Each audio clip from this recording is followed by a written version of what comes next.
What's the word, YouTube? It's your boy AG. And if you clicked on this video, I'm guessing you're probably an artist yourself. And maybe it's not music like it is for me, but whatever art it is, I think we all kind of have this misconception that we can only make good art when we're going through bad times, right? You think of My Beautiful Dark Twisted Fantasy by Kanye, you look at where he was at when he made that, and then you think of The Big Day from Chance and you think of where he was at when he made that. Right? So it's easy to see why that misconception exists. And just speaking from a personal perspective, man, like getting right out of a relationship, it's like you have so much motivation to be the best version of yourself, right? You want to prove that that person missed out on something. So of course it makes sense that you're going to go to the gym, you're going to hit the gym like you never hit the gym before. You're going to hit your music, your art like you never hit it before. And so you almost feel like, yeah, I can only make great music when I'm going through terrible times. It just spills out of you at that point. But when I think about my life and why I wasn't making music when I was in that one relationship and the struggles I had making music in my current one, there's two things that I noticed, right? And the first one was just having somebody who even supports your dreams, right? So in that previous one, it never really felt like my partner understood what my music meant to me. And so whenever I was like, hey, I'm gonna go work on a song because I just have a random creative spark, it would feel selfish of me to kind of take some time to myself to go work on that music. And she would make me feel like that, right? Like it would be just terrible vibes if I was like, hey, I'm gonna go work on something. So if you're already in a relationship, I would hope I would hope that your current partner, understands how important your dreams are.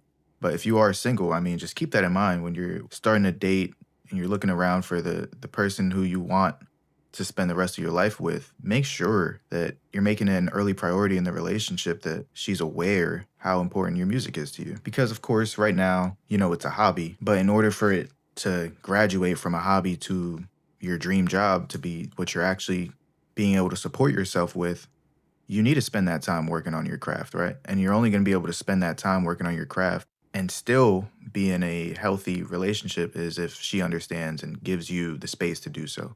I mean, if you're still in school right now or you're working a job, it's not like you're on the clock and your partner should be feeling like, "Hey, you're avoiding me right now. You're not giving me any time right now." Well, of course I'm not. I'm on the clock right now. I'm working. So I feel like there's an understanding there, but there also needs to be the understanding of when I'm working on my art, I still also need that space sometimes, right? And I feel like this is why people make such amazing art when they get out of a relationship is because, man, a lot of times you've just been locked in for so long, all your thoughts, all your emotions, that you've just been bottling them in, not being able to release them in this art. And then when the thing blows up and you're finally able to speak your truth, you have so much to say at that point, right? Because you've been holding it in for so long. And so I think that's one of the reasons as to why good art comes from bad relationships.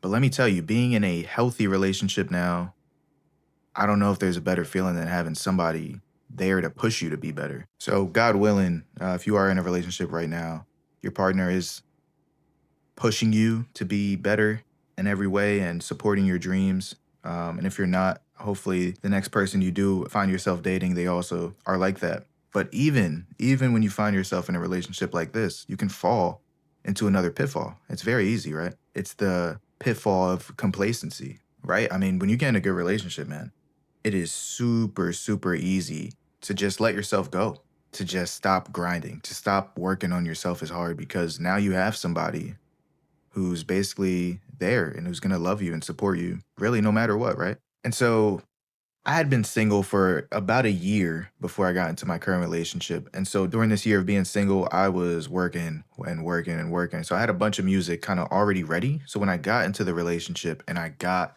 kind of into that pitfall of being complacent and not really working on new stuff, it didn't hit me as hard because I still had, a vault of content. But once that well kind of dried up, there was a period of months of me just not having anything to say or not feeling like I had to make anything because man, I was doing good. I was working, I was making money, and I had a wonderful relationship going on. So it was like, well, why spend time making music right now? What's there to say, right? What am I gonna make happy rap songs now? Like, I don't want to make the big day. Nah, but jokes aside, one day I was just by myself thinking, and the thought hit me. that my future kids one day, right, they're gonna discover that their dad was really passionate about making music. And, obviously my dream is to blow up as an artist. And when I say blow up, I don't mean like Drake weekend type of blow up. I just mean like Ryan Trey, Aaron May, that type of level. Like they got a fan base for sure, but it's not, global. Because obviously I still value my privacy, and I would really hate if TMZ was outside my door every day. That would really suck. But the point I'm trying to get across is I didn't want my kids to think that their dad gave up on his dream, or just gave up on his dream without a fight, right? So I really had to think to myself, when am I gonna kind of let this music go? Or am I ever gonna let this music go? Am I ever gonna stop making music or being creative?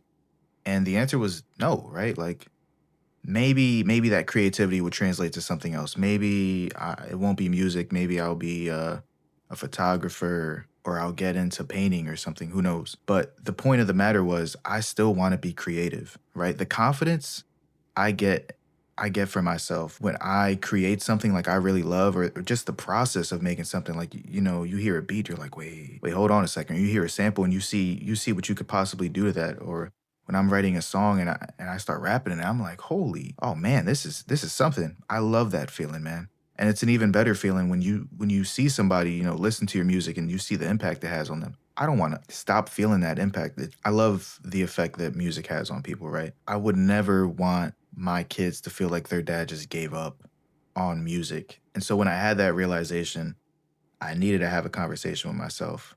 And at the end of that conversation, I decided I can't just put this thing aside and give up on it. As much as I want to inspire the world, I want to inspire my world first, right? I want to inspire my future kids, whatever their dreams will be. I want them to know that they can achieve it, right? So be happy, be content that, you're in a wonderful relationship. Just don't lose sight of your goals, right?